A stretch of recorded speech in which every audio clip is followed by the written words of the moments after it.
7.5 কোটি মানুষ যারা বাংলাদেশে বসে কষ্ট করছে তারা তো সবাই মুক্তিযোদ্ধা। ইনকিলাব মঞ্চের মুখপাত্র ও ঢাকা ৮ আসনের সম্ভাব্য সদস্য প্রার্থী শরীফ ওসমান হাদীকে হত্যা চেষ্টার ঘটনায় নতুন তথ্য সামনে এসেছে। এ ঘটনায় জড়িত সাবেক ছাত্রলীগ নেতা ফয়সাল করিম মাসুদ ওরফে দাউদ খান ভারতে পালিয়ে গিয়ে সেখান থেকে সেলফি পাঠিয়েছেন বলে জানা গেছে। সাংবাদিক জুলকারনাইন শাহের গত 14 ডিসেম্বর রাতে সামাজিক মাধ্যমে মাসুদের ভারতের আসাম রাজ্যের গুয়াহাটিতে তোলা একটি সেলফি ও ব্যবহৃত ফোন নম্বর প্রকাশ করেন।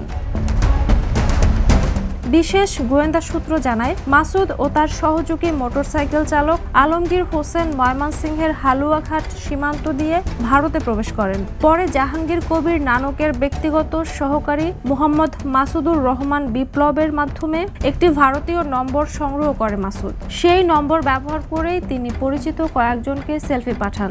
গোয়েন্দারা ছবিটি ইন্টারসেপ্ট করে পেয়েছে এবং এ ঘটনায় মামলা দায়ের করা হয়েছে।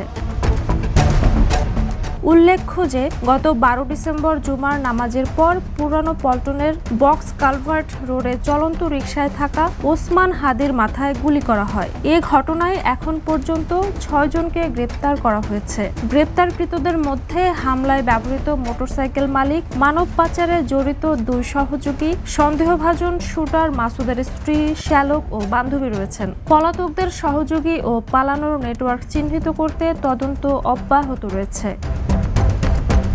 Desk report, the news.